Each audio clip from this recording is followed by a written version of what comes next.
Barrister Ali Zafar साहब, अदालती फैसला आ गया है कि इलेक्शन की तारीख दी जाए।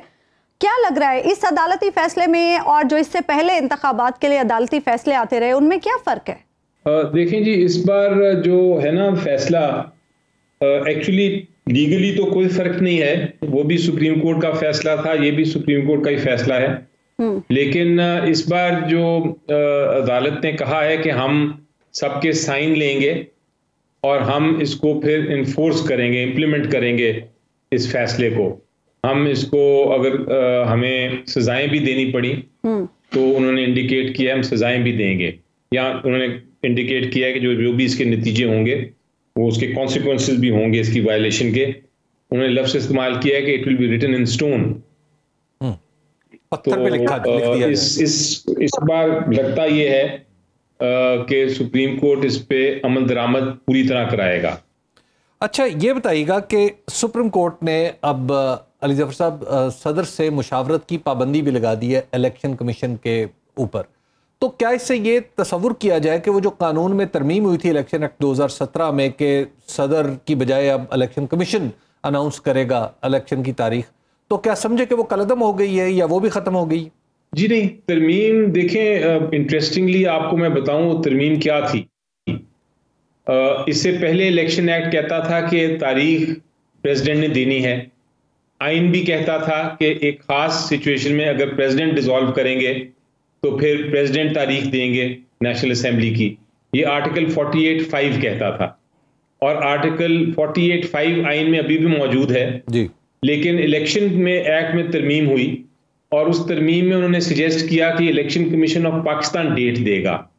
तो मैं चूंकि उस पार्लियामेंट्री कमेटी का हिस्सा था, मैंने पार्लियामेंट्री कमेटी में ये ऑब्जेक्शन उठाया। मैंने कहा कि आइन कहता है कि प्रेसिडेंट देगा अगर उन्होंने डिसॉल्व किया, तो एक आप आम कानून के जरिए आइनी तरमीम नहीं कर सकते, इसलिए इसमें वाजे कर दें कि ये जो तरमीम आप करने जा रहे हैं ये सब्जेक्ट टू द कॉन्स्टिट्यूशन है, यानी कॉन्स्टिट्यूशन के मातहत, यानी आर्टिकल 48 के मातहत। तो जब वो पार्लियामेंट्री कमेटी ने इसको कंसिडर किया मेरी सजेशन को, तो उन्होंने मान लिया और कानून में जो अमेंडमेंट आई है उसमें लिखा है subject to the constitution ECP election की डेट दे सकता है, यानी कि जहां कॉन्स्टिट्यूशन कहती है कि प्रेसिडेंट ने तारीख देनी है वहां प्रेसिडेंट देगा, और जहां कॉन्स्टिट्यूशन चुप है और कुछ नहीं कहती उस वक्त इलेक्शन कमीशन देगा। तो ये यही पोजीशन है जो कि हमने देखा अपनी आज की जब हम समाअत हो रही थी उसमें अदालत ने मेरे से पूछा कि क्या आप कर रहे हैं कि आप ये जो कानून है ये आइन के खिलाफ है। तो मैंने यही मौका इख्तियार किया कि मेरी नज़र में ये कानून आइन के मातहत है, उसके खिलाफ नहीं है। अच्छा बैरिस्टर अली जफर साहब, 90 रोज़ में इलेक्शन करवाने का ये केस था, 90 रोज़ की आइनी मुद्दत तो ख़त्म हो चुकी है।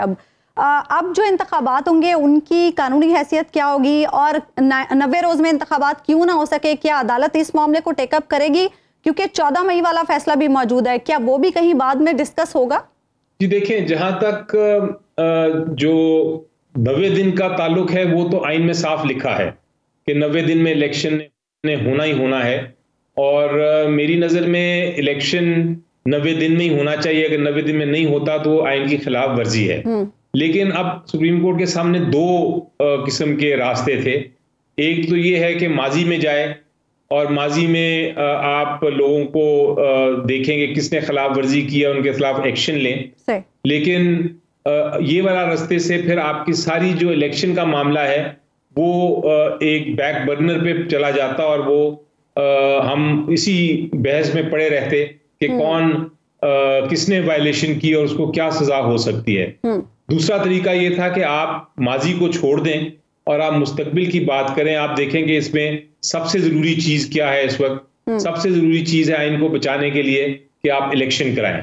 तो सुप्रीम कोर्ट ने सेकंड रास्ता इख्तियार किया जो मेरी नजर में दुरुस्त रास्ता है कि आप इलेक्शन कराएं। अब आपका सवाल है कि इलेक्शन अगर 90 दिन के बाद होते हैं, लेट अस से फरवरी 8 तारीख को होते हैं, तो क्या वो इलेक्शन वैलिड होंगे, वो दुरुस्त होंगे, वो आइन के मुताबिक होंगे? तो जवाब है कि आइन के मुताबिक तो नहीं होंगे, लेकिन आइन ये कहता है कि अगर इलेक्शन डिले हो जाए, अगर इलेक्शन किसी वजह से ताखीर हो जाए उसमें और 90 दिन से आगे चला जाए, तो वो इलेक्शन फिर भी वैलिड रहेगा। अच्छा। वो इलेक्शन की जो वैलिडिटी है, लीगैलिटी है, उसकी जो कानूनी हैसियत है वो खत्म नहीं होगी। हाँ, बहरहाल वो वायलेशन तो हो गई, लेकिन इलेक्शन को बचाना होता है, जमहूरियत को बचाना होता है, इसलिए वो आइन में ऑलरेडी एक कंडीशन डाल दी गई है कि ऐसा सिचुएशन हो तो आइन में आप एक तरह से इलेक्शन को वैलिड करार दे सकते हैं। और आपको याद है एक बार हमारी तारीख में ऐसे हुआ था, बेनज़ीर भुट्टो शहीद हुई थी और उनकी जब वो शहादत हुई तो इलेक्शन को डिले करना पड़ा और इलेक्शन 90 दिन के बाद हुआ, लेकिन फिर भी इस आर्टिकल की वजह से उसको वैलिड समझा गया। लेकिन अली जफर साहब, 14 मई का फैसला भी इसी तरह का था। इलेक्शन कमीशन को बाकायदा तौर पर पाबंद किया गया था कि आप इलेक्शन करवाएं, बल्कि शेड्यूल तक की गाइडेंस भी दी गई थी, तो वो तो फैसला नहीं माना गया।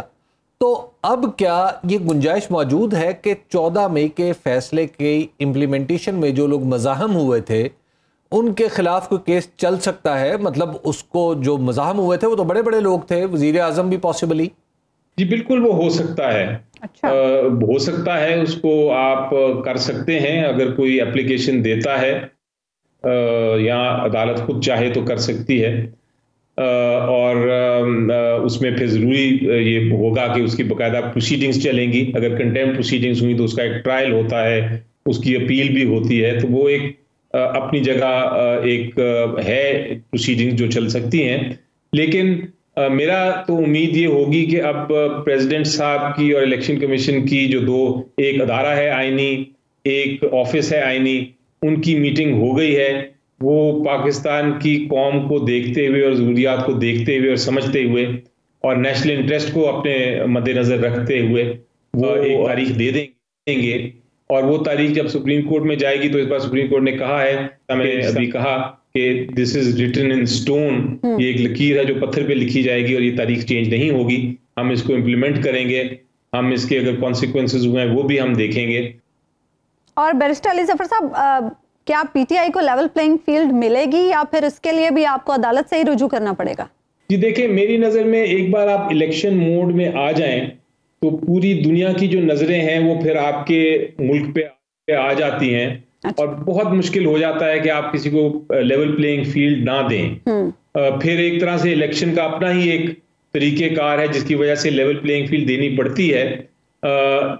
लेकिन अगर ये ना हुआ, तब भी ना हुआ, तो फिर अदालतों के दरवाजे तो कम से कम खुले हैं। अदालतों के दरवाजे हमें नहीं रोकते, हम बिल्कुल रुजू कर सकते हैं और करेंगे अगर ऐसा हुआ।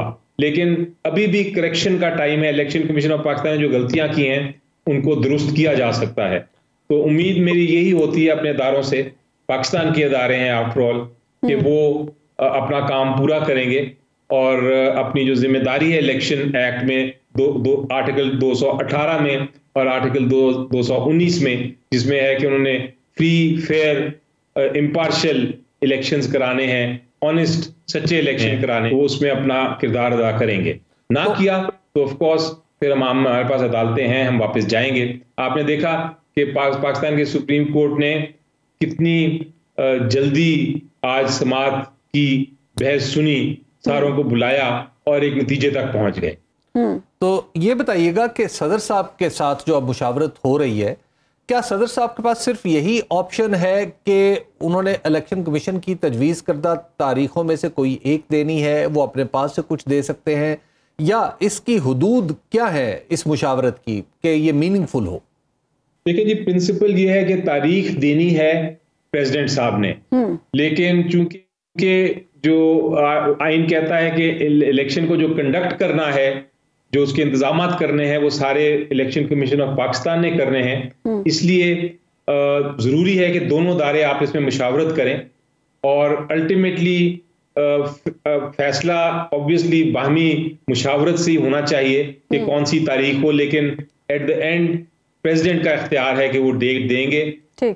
इलेक्शन कमीशन ने मेरी इतला के मुताबिक 11 या 12 फरवरी दी 11 फरवरी। मुझे लगता है प्रेसिडेंट साहब उसके आसपास ही कोई तारीख देंगे। अच्छा। हो सकता है वो 8 हो सकता है 4 हो, उसमें हम जल्दी फैसला आ जाएगा भाई।